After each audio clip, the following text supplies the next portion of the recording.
Anyone who watched E3 2017 should have had a way out on their gaming radar ever since, if not for the game itself, then just purely for the director's enthusiasm towards his game. Josef Fares, the writer and director of A Way Out, is a perfect example of a man who has true passion and satisfaction for the art that he creates. Everyone in the gaming industry has a lot to learn from this guy, and after his speech at E3, I was so excited to see what Fares and Highlight Studios could do with this idea. I mean, just look how passionate this guy is about his project.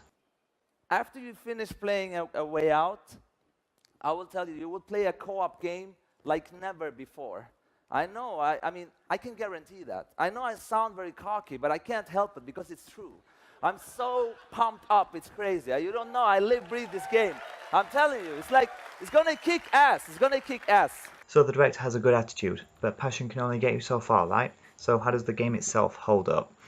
As always, if you like this video and want to see more gaming reviews and content like this, you can like this video to subscribe and really help me out. You can also visit any social media websites I use, which I will link down below in the description for you. So before we start, I would like to mention that this game is cooperative play only. You cannot play it solo unless you have some kind of insane time travel powers that allow you to be in two places at once. This game is heavily tailored and designed around cooperative play, both online and couch co-op, but in all honesty, you will get the most out of it with a friend sat right next to you. Online is a fair substitute, but couch co-op is definitely the way that it was meant to be played. You and a friend of your choosing take control of Vincent and Leo, two incarcerated men with very different agendas, but one common goal: to find a way out of prison. Ah, I see what you did there, Hazellight, very good. The game is a third-person action-adventure which follows your two protagonists attempting to escape from jail. The story is told through a combination of flashbacks and present-day events, and throughout the course of the 6 to 8 hour campaign, you will get to know each of these characters' personalities and stories through well-done cutscenes and in-game dialogue. The unique split-screen mechanics of this game are always active even when you are playing online, and enable you to always see what your partner can see, even at times when their characters may be in a cutscene, while you still maintain full control of your own character. This idea that is one that I've not seen before, and it works tremendously well. Moments of synchronized cooperation are executed with ease with the aid of your neighbor, and it's all much more appreciated when you can see what they're doing. The camera work is excellent, making gameplay seamless and smooth, and sometimes it plays like a really good film that you can control. All this integration of new ideas makes you all the more invested in your characters as they cooperate and converse. I haven't had this much relatability with an in-game duo since Ellie and Joel in The Last of Us, and that's a high standard to reach.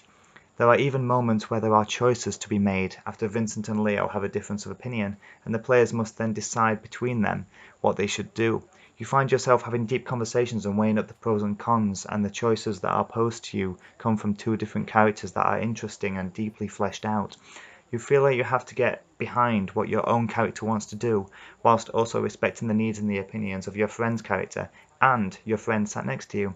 It's a bizarre situation to be in, but it never felt out of place in the story, and I always felt my choices made a difference to my experience. The gameplay itself is broken up in between cutscenes, driving, shooting, cooperative puzzles, and all require the players to work together in different ways. The players may even undertake two different versions of the gameplay to achieve a common goal, such as driving and shooting to evade capture in a particular moment in the story. There is no standout gameplay mechanic that is particularly good or particularly bad. However, the shooting could use some improvements and feels pretty bog standard for a third-person action game. It all controls very well, however, and the seamless camera swapping can be as tranquil in the quiet moments as it is stimulating in the moments of action and adrenaline. Surrounding you throughout the whole game is a well-designed world that lends well to the atmosphere of your locations. The prison feels claustrophobic and dark as an institution should, while the land around you opens up after you escape. The game provides a satisfying perception of freedom once you do finally get out, and land around you distracts well from the slightly linear nature of the tale. The game certainly looks at its best, and graphically, during the cutscenes, but it also does an excellent job of looking very professional during gameplay as well. The lighting in particular whilst outside is some of the best I've ever seen and truly deserves top marks and extra credits for that. The only time I noticed that something didn't quite look right was maybe when I was in combat. Some of the animations when your character's taking cover and taking down enemies can be a little clunky and shudder a little bit, but it wasn't constant and it didn't happen very often. The sound design again is a work of art, and it's a huge reason why this game hits the highest levels of atmosphere and immersion that you would expect from a story-driven game. Every character delivers their lines with finesse and feeling. Even random NPCs in the background or the staff working around the prison engage in short conversations with each other and sound great. It's really stellar work on every level of the sound design. To sum up, this is a game that is all about the journey and how the journey makes you feel as you engage with your co-op partner, your in-game partner, and all the other interesting side characters that appear throughout the narrative. There may be one too many shooting sections towards the end, but the twists and turns are more than enough to keep you engaged. It is an expertly crafted adventure that will amuse and delight you, and you will not regret a single moment of time spent in this fascinating world. I give this game a solid 9 out of 10. It only fell from a 10 because the ending dropped off slightly at the end with the shooting sections, but it did finish on a bang. I do think this is one of the best cooperative experiences in gaming to date.